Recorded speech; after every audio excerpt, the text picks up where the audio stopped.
Bismillahirrahmanirrahim. Assalamu alaikum. Dear students, my name is Akbar Ali and I will teach you mathematics of grade 8. Today our topic is division of polynomials. Students, last lecture में हमने exercise 12B के division के कुछ questions किए थे. आज वहीं से हम आगे start करेंगे. बोर्ड की तरफ चलते हैं. Exercise 12B, question number 10.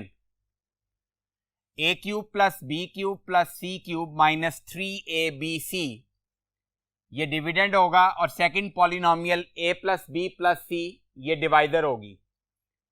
Dividend को लिखा हमने और चूंकि डिसेंडिंग ऑर्डर में लिख रहे हैं इसलिए A क्यूब के बाद minus 3ABC then plus B cube plus C cube. अब डिविडेंड की फर्स्ट टर्म A क्यूब को A पे डिवाइड करें तो कोशेंट A स्क्वायर आ जाएगा.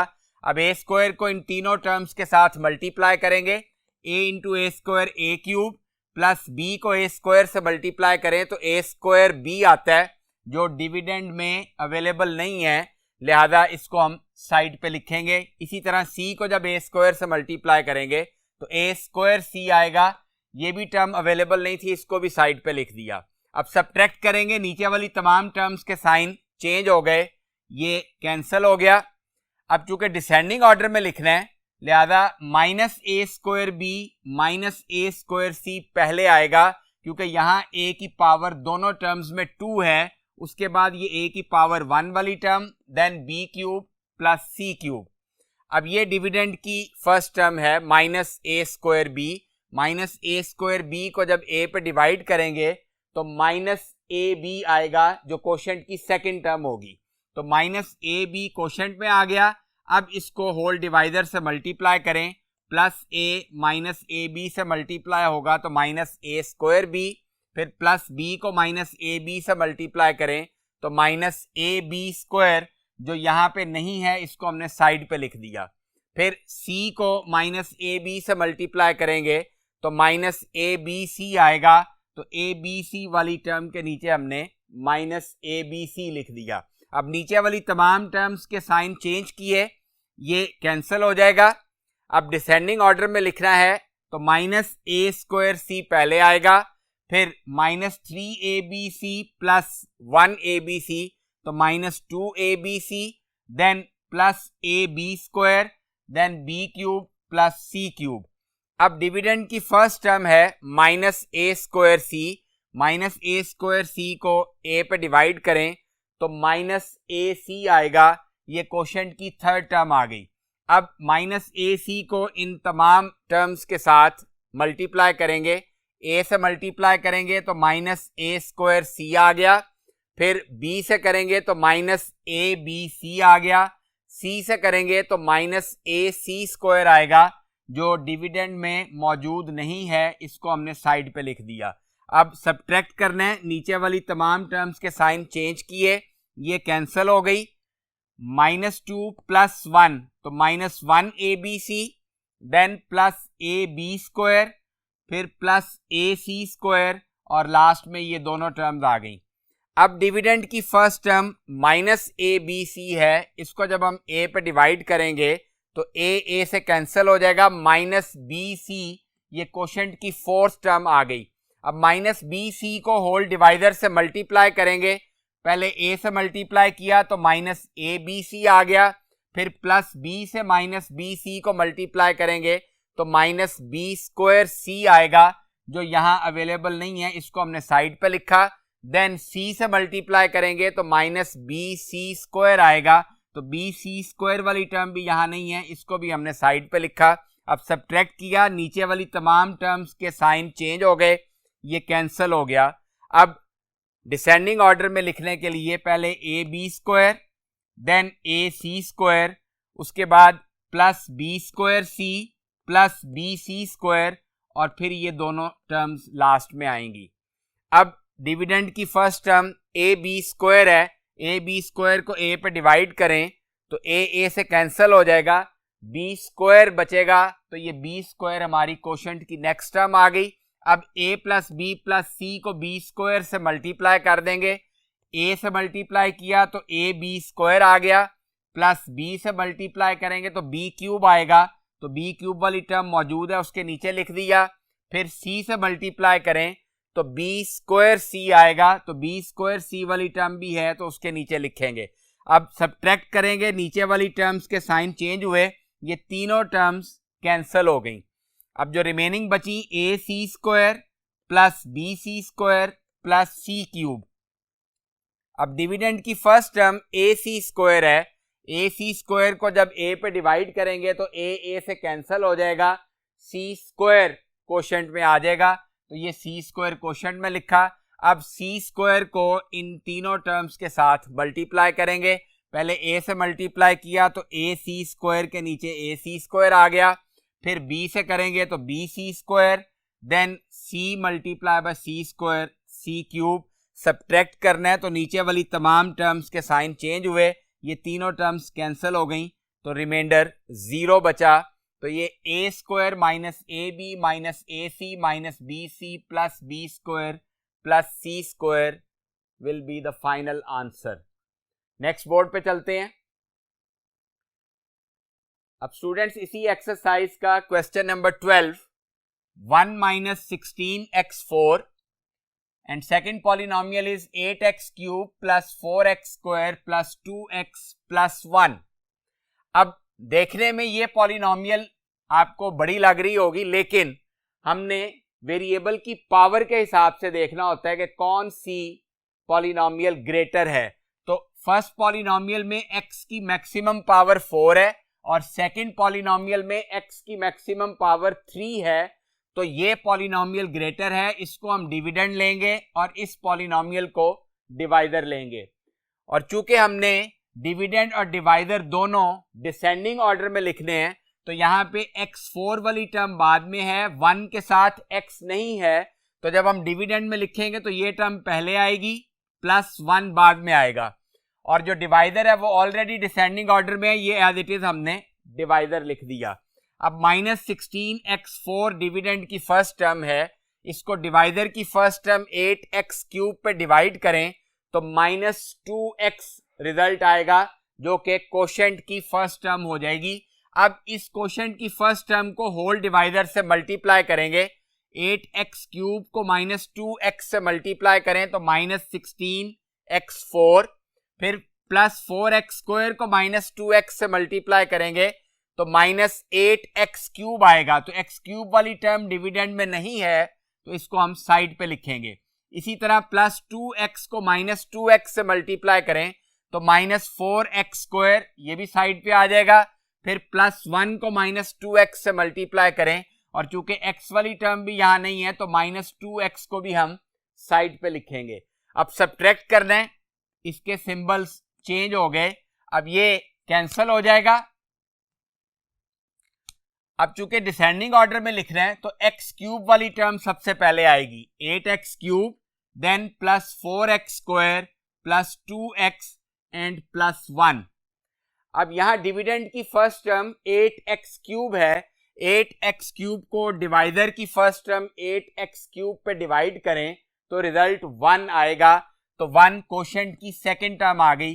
अब 1 से इस होल डिवाइडर को मल्टीप्लाई करें, 8x cube into 1 8x cube plus 4x square plus 2x plus 1। अब सब्ट्रैक्ट करना है तो नीचे वाली तमाम टर्म्स के साइन चेंज हो गए, तो ये सारी टर्म्स कैंसिल हो गई, तो रिमाइंडर 0 आ गया और कोशेंट इसका माइनस 2x प्लस 1 होगा।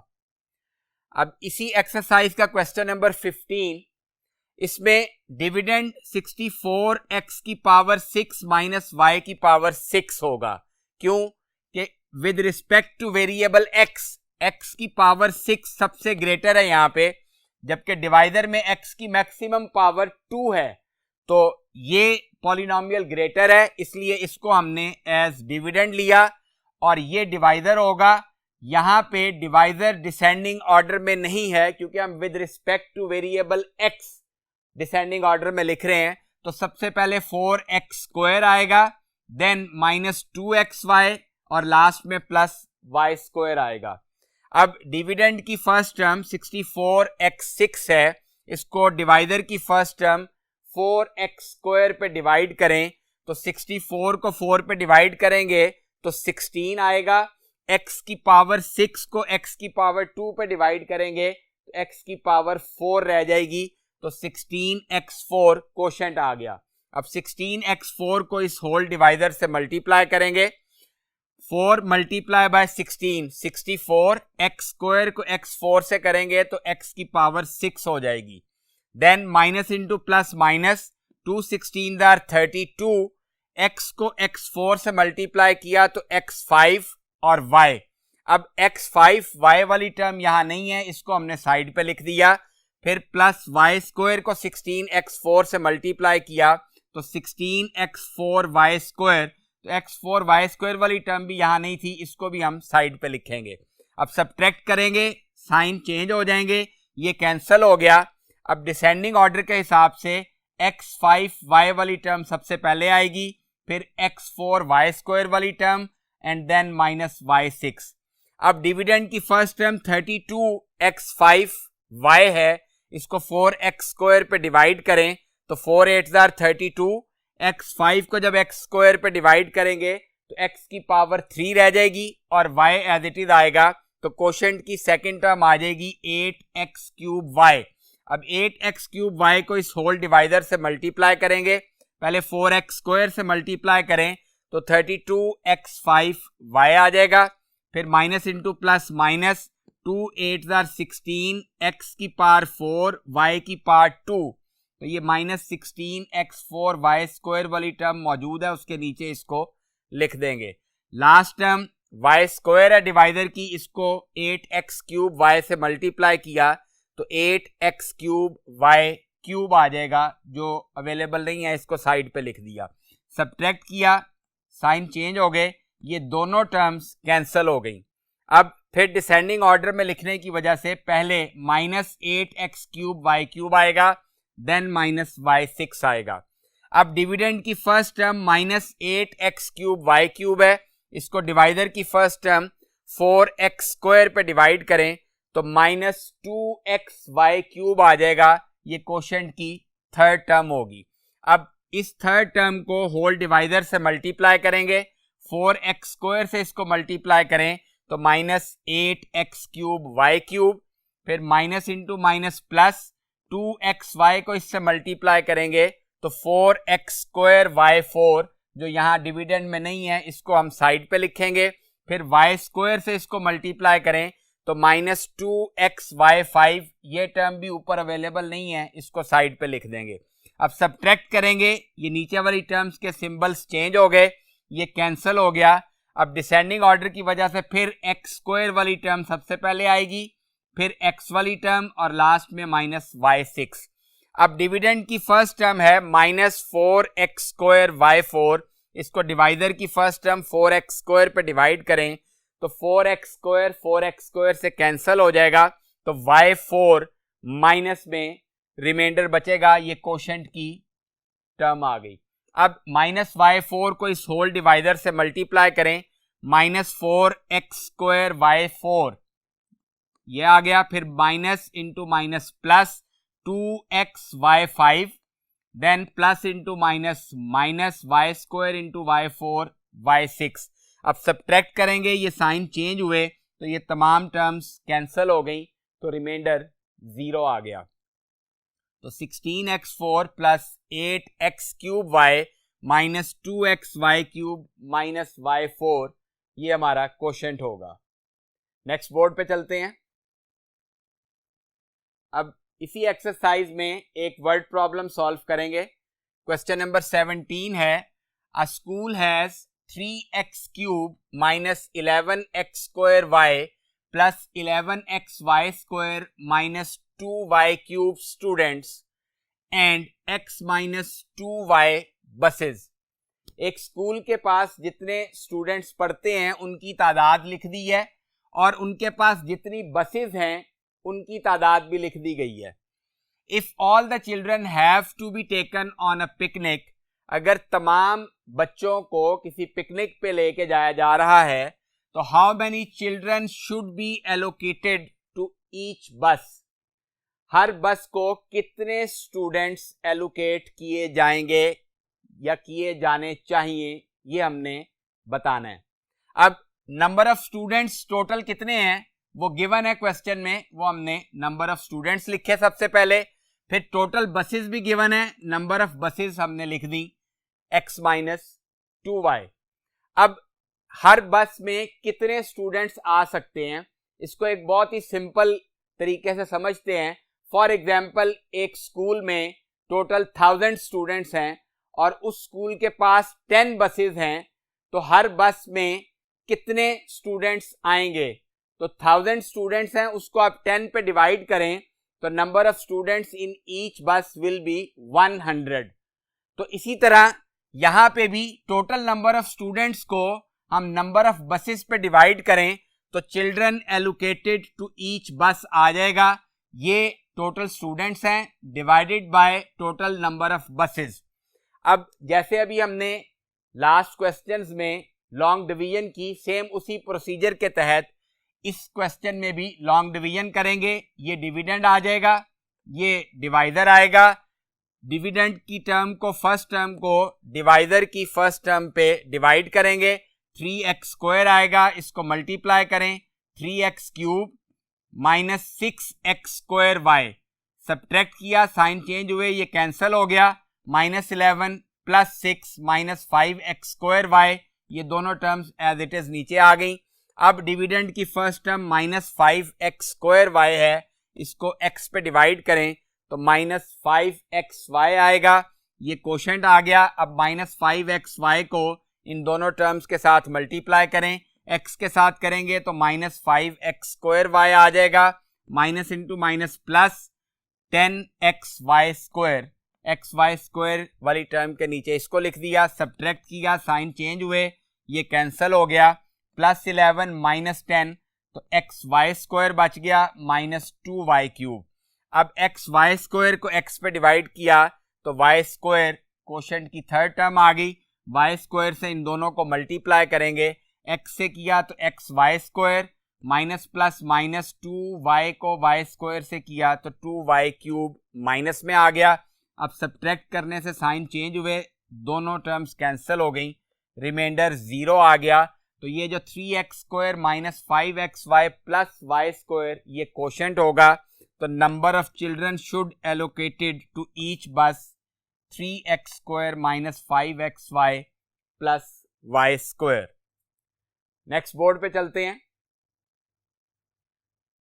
अब स्टूडेंट्स, इस एक्सरसाइज का last multiple choice question, multiple choice question 12, first part है, what is the product of a+1 into a+2। अब इनकी प्रोडक्ट करें, आपको प्रोडक्ट करने का तरीका बहुत अच्छी तरह आता है। फर्स्ट टर्म को पहले मल्टीप्लाई किया, a को a से a², फिर a को 2 से करें तो 2a आएगा, देन 1 को a से करें 1a, तो 2a प्लस 1a 3a हो जाएगा। तो a² प्लस 3a और फिर लास्ट टर्म्स को मल्टीप्लाई करें तो वो 2 आएगा। तो इसका रिजल्ट आ रहा है a² प्लस 3a प्लस 2, जो कि बी ऑप्शन है। तो ये ऑप्शन इसकी करेक्ट होगी। उसके बाद सेकंड पार्ट है, what is the product of x plus 5 into x-3। Same उसी तरीके से जैसे फर्स्ट पार्ट की प्रोडक्ट की थी, तो ये प्रोडक्ट करेंगे तो x² minus 3x plus 5x minus 15, तो x² minus 3x plus 5x like terms हैं, उनको सिंप्लीफाई करेंगे तो प्लस 2x आएगा और लास्ट टू टर्म्स को मल्टीप्लाई करने से माइनस 15 आ रहा है। तो x² plus 2x minus 15, A option इसकी करेक्ट होगी। थर्ड पार्ट है, which is best suited for multiplying binomials. Binomials दो टर्म्स वाली पॉलिनोमियल को कहते हैं। तो ये हम लास्ट लेक्चर्स में समझ चुके हैं कि फॉइल मेथड जो होता है ये सबसे बेस्ट होता है, तो डी ऑप्शन इसकी करेक्ट होगी। Fourth part, what is the first term of the quotient in 2x² plus 7x plus 7 divided by x plus 2। तो कोशेंट की फर्स्ट टर्म उसने पूछी है। अभी हमने सीखा कि डिविडेंड की फर्स्ट टर्म को डिवाइडर की फर्स्ट टर्म पे डिवाइड करें तो कोशेंट निकलता है। तो यहाँ पे डिविडेंड की फर्स्ट टर्म 2x स्क्वायर है और डिवाइडर की फर्स्ट टर्म x है। तो 2x स्क्वायर को जब हम x पे डिवाइड करेंगे तो 2x रिमाइंडर बचेगा और 2x कोशेंट की फर्स्ट टर्म होगी। तो सी ऑप्शन जो है वो करेक्ट होगी, 2x। Last MCQs, what is the product when x plus 1 is multiplied by x square plus 2x। यहाँ पे भी हमने मल्टीप्लीकेशन करनी है और दोनों एक्सप्रेशंस बायनॉमियल्स हैं, तो फॉइल मेथड अप्लाई करें। पहले x को x स्क्वायर से मल्टीप्लाई किया तो x क्यूब आ गया। अब यहीं से आपको आंसर पता चल रहा है, क्यों कि नन की ऑप्शन यहां पे नहीं है, तो फर्स्ट टर्म को मल्टीप्लाई करने से x क्यूब आ रहा है। तो आप देखें ए ऑप्शन ऐसी है जिसमें x क्यूब है, बाकी किसी भी ऑप्शन में x क्यूब वाली टर्म ही नहीं है। तो इससे आपको कंफर्म हो गया कि ऑप्शन ए ही करेक्ट होगी। तो बाकी मल्टीप्लिकेशन करने की जरूरत नहीं है। अगर यहां नन की ऑप्शन होती तो फिर हम मल्टीप्लिकेशन पूरी करेंगे और उसका रिजल्ट चेक करेंगे, फिर हम सारी ऑप्शंस पे गौर करके अपना रिजल्ट आंसर लिखेंगे। स्टूडेंट्स, चैप्टर नंबर 12 कंप्लीट हो गया। नेक्स्ट चैप्टर नेक्स्ट लेक्चर में स्टार्ट करेंगे। अपना बहुत ख्याल रखिएगा। अल्लाह हाफिज।